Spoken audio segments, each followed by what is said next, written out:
کہ میرے نبی پاک علیہ السلام نے تربیت کی تھی نا حضرت فاطمہ کی. فرمایا بیٹے تیرا خامد اسی طرح ہے کہ جس طرح تیرے لیے مجازی خدا ہوتا ہے. اگر میں کسی کو سجدے کا حکم دیتا تو عورت کو کہتا خامد کو سجدہ کرے. دیکھنا. اور میرے نبی پاک کے لفظ ہیں حدیث ترمذی میں, فرمایا جو بی بی اس حال میں مر گئی کہ اس کا خامد اس سے راضی تھا, فرمایا اللہ اس کے لیے جنت کے سارے دروازے کھول دے گا. تربیت کی تھی نا تربیت. تو خود میرے نبی پاک شادی کے بعد حضرت فاطمہ کو لینے گئے, کہا فاطمہ چلا لینے آیا ہوں. تربیت خود کی تھی. بی بی صاحبہ کہنے لگی حضور نبی کا حکم ہے کہ باپ کا؟ نبی کا حکم نام ماننا کفر ہے. نبی کا حکم کہ باپ کا. حضور نے فرمایا باپ کا. کہنے لگی محبوبہ بیٹھ جائیں, جب تک علی نہیں آئیں گے میں کوئی نہیں جاؤں گی. آپ کی تربیت کا نتیجہ ہے. میں کیسے چلی جاؤں جب تک شیر خدا نہیں آتے.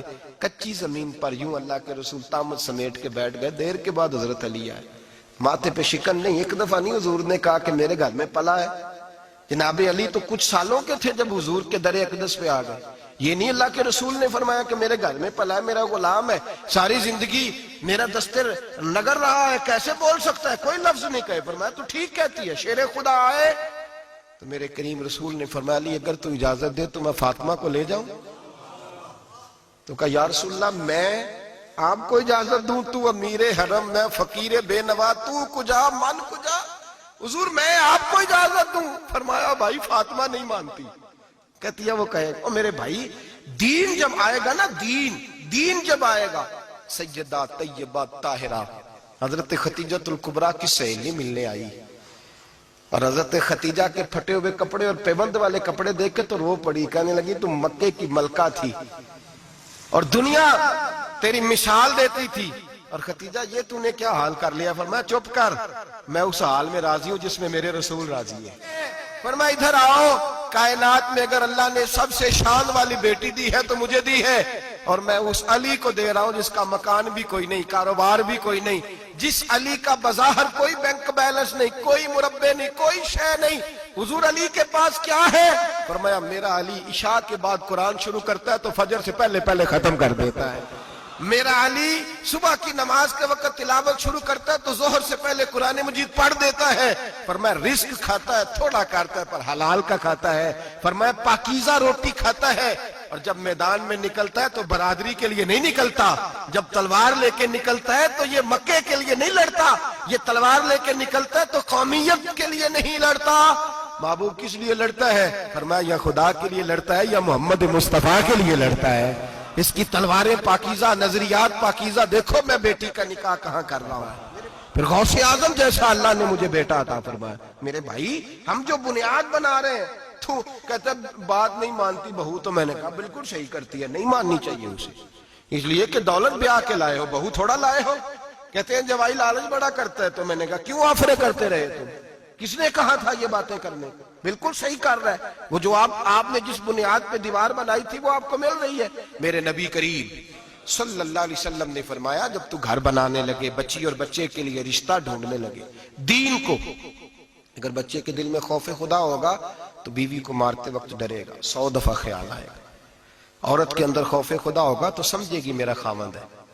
اگر وہ نماز سے, قرآن سے, نبی پاک صلی اللہ علیہ وسلم سے وابستہ ہوں گے میاں بیوی, تو ان کے اندر ضرور کچھ نہ کچھ تصورات آئے گے. محبوب سبحانی, غوث سمدانی, شیخ عبد القادر جیلانی رحمت اللہ علیہ, آپ کے والد گرامی فرماتے ہیں کہ میں بھوک بڑی سخت لگی ہوئی تھی, بڑی سخت بھوک لگی تھی, تو ایک سیب بہتا ہوا جا رہا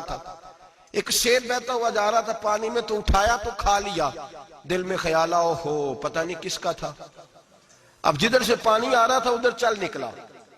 ایک درخت ہے, باغ ہے, اس باغ کے بہت سارے درخت جھکے ہوئے ہیں, اس دریا کی جانب پتہ کیا کس کا ہے. سمجھ آئی کہ انہی کے باغ سے وہ سیب جو ہے بہ کے گیا ہوگا. کہتے ہیں مالک کے پاس گیا, میں نے جا کے کہا بزرگوں, بڑے نیک آدمی تھے, ان سے میں نے کہا بزرگوں, غوث اعظم کے والد کہتے ہیں, میں نے کہا بزرگوں ایک سیب کھا لیا ہے, تو پریشان ہوں کہ وہ میرے لیے جائز نہیں تھا, بڑی کہہ کرنے کی کوشش کرتا ہوں, نکلتا نہیں, مہربانی ہو جائے. انہوں نے کہا میں نہیں معاف کرتا, میرا سیب کیوں کھایا, حالانکہ جاتی ہوئی بھی شاید ایسے ہی جائز ہے, کیوں تو نے کھایا؟ میں نہیں معاف کرتا. تو کو بابا جی قیمت لے لو, بخش دو. بابا جی کہنے لگے چل کچھ دن رہ, میرے کھیتوں کو پانی لگا. سید زادے, چڑھتی جوانی, خوبصورت ماتھا, خوبصورت چہرہ، نور دور دور سے چھلک کے پڑے، سادات کے گھرانے کا سجا ہوا نوجوان، کئی پکڑ کے کدال پکڑ کے بابا جی کے کھیتوں کو باغ کو پانی لگاتے. کچھ مہینے رہے تو بابا جی سے کہنے لگے بابا معافی. کہنے لگے نہیں مل سکتی.